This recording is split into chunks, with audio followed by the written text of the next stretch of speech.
I've been drawn to the Appalachian region for as long as I can remember. Something about those towering slopes and shadowy hollows always felt like a gateway into a different world. Beautiful, yet laced with an unsettling aura that's tough to articulate. A few friends and I decided to head out to Holly River State Park in West Virginia, lured by rumors of an old family cemetery hidden up on a ridge. We had only a vague idea of where it might be. All we knew was that we needed to follow a winding trail that cut through dense undergrowth before climbing up toward this rumored graveyard. So the three of us piled into my car early that morning, excited by the prospect of a day hike. The drive itself was so quiet that we began making offhand jokes, like something was waiting out there just beyond view. Maybe it was nerves talking, or maybe I'd had too much coffee. Either way, my stomach churned in that weird way it does when you're both excited and half spooked. When we arrived, the parking lot near the main trailhead had a few vehicles, but we didn't cross paths with any actual people. The entire place seemed deserted. We shrugged, figuring everyone must have already started their morning treks. After all, Holly River is a decently sized park. Folks could be scattered across countless trails. I tried to keep my mind on the gorgeous landscape, moss-covered stones, towering hardwoods, and the occasional chirp of a distant bird. Yet, there was this hush underneath it all, like nature had dialed itself down a notch. We kicked off our hike around midday.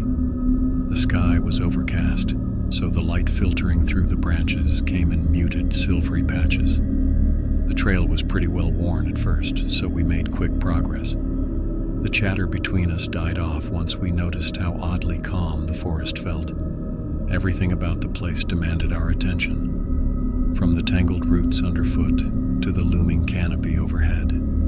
Occasionally, we'd catch snatches of movement in our peripheral vision. Maybe squirrels, but the scuttling always stopped the moment we tried to look closer. My friend commented that it seemed like the place was sizing us up, and nobody argued. We pressed on, climbing steadily. Eventually, we left the official trail in search of that old graveyard.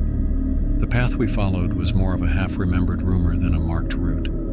A fallen tree forced us to detour through thick brush, and my arms got scratched up enough that I started wishing we'd picked an easier day hike. Still, I couldn't help feeling compelled to keep going. There was a raw, ancient feel to the land that I couldn't let go of. A couple hours in, the terrain turned steep. Loose stones threatened to send us sliding if we weren't careful, and we had to cling to exposed roots for stability. We nearly missed the cemetery altogether, spotting it only because of a warped iron gate that caught the corner of my friend's eye. A row of leaning tombstones stood beyond. The lettering on them faded and chipped.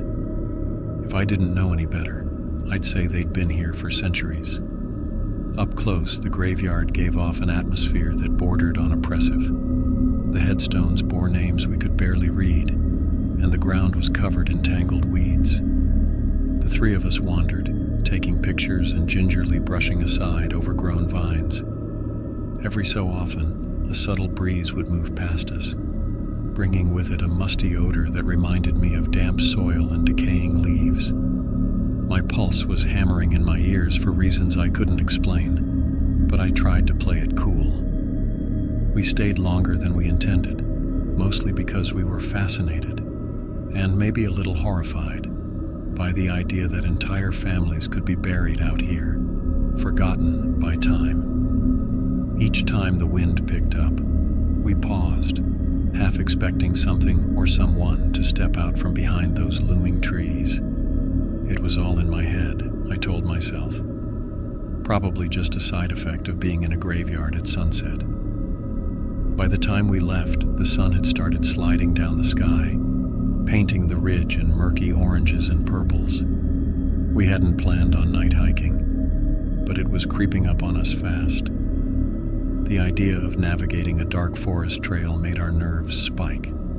So we decided the park's main road would be safer, even if it was a bit out of the way. We figured it couldn't be more than a few miles to loop around and reach the campground parking lot.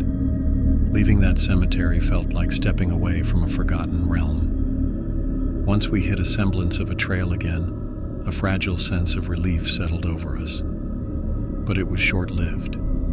The path to the road was riddled with roots, slippery patches, and random branches that snagged at our clothes. Little cracks and snaps echoed in the brush, just enough to keep us on edge.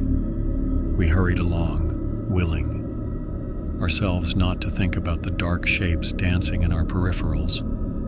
Finally, we broke free of the tree line and spotted the asphalt up ahead. The sense of relief was almost overwhelming, like stumbling onto a lifeline in the middle of nowhere. But an uneasy vibe still trailed behind us, no matter how hard we tried to shake it. The light was fading fast, and the road itself looked empty in both directions. No cars, no people, nothing. Just a hush that felt downright eerie. That's where the first leg of our journey ended, with us stepping onto that road and peering into the early twilight. Looking back, I realized we had no clue how unsettling the next stretch would be. In the moment, though, we were just grateful to be out of the thick woods. Little did we know that relief was about to dissolve quicker than we could have imagined. After stumbling out of the tree line, we reached this narrow asphalt road that was supposed to lead us back to the campground. And for a few fleeting moments, we were relieved. No more tripping over roots or scraping our arms on undergrowth. The wind seemed calmer too, though I swear the air felt heavier than it had in the woods. With dusk rolling in, we figured we had maybe 3 miles to cover, tops. But it was eerily quiet. I mean, you'd expect at least a car or two to pass by in a park this size, even late in the day. Instead, we had this winding stretch of road all to ourselves. I remember my friend joking, "We're basically the only people left on Earth," and none of us cracked a real smile. We picked a direction based on a ragged sign pointing toward the campground and started walking, the sun melting into the horizon behind us. As we hiked along, the darkness deepened. The trees on either side of us stood like silent onlookers. Every so often something would stir in the brush, maybe a small critter or a bird, but we never saw anything. That emptiness felt unnatural, like the park itself was waiting for something to happen. We'd covered about half the distance when we spotted the silhouettes. Up ahead, illuminated by the faint remnants of twilight, were at least 5 figures. They were just standing there in the middle of the road, as if they were waiting for us. Relief surged through me for a second, thankful that we weren't the only ones out there. My friend even waved, though none of them waved back. We moved closer, calling out a timid, "Hey," or two, hoping for some response. Nothing. They were close enough now that I should have been able to make out features, faces, hair color, clothing details, but it was like I could only see the general shape of them, as if the light was playing tricks. The weirdest part was that they didn't make a sound. No conversation, no footsteps shuffling on asphalt. They were just there, like placeholders. Then, without warning, they started to fade. One by one, they flickered in and out, until all that remained was a vacant stretch of road. The 3 of us were rooted in place, trying to process what was happening. We weren't imagining this.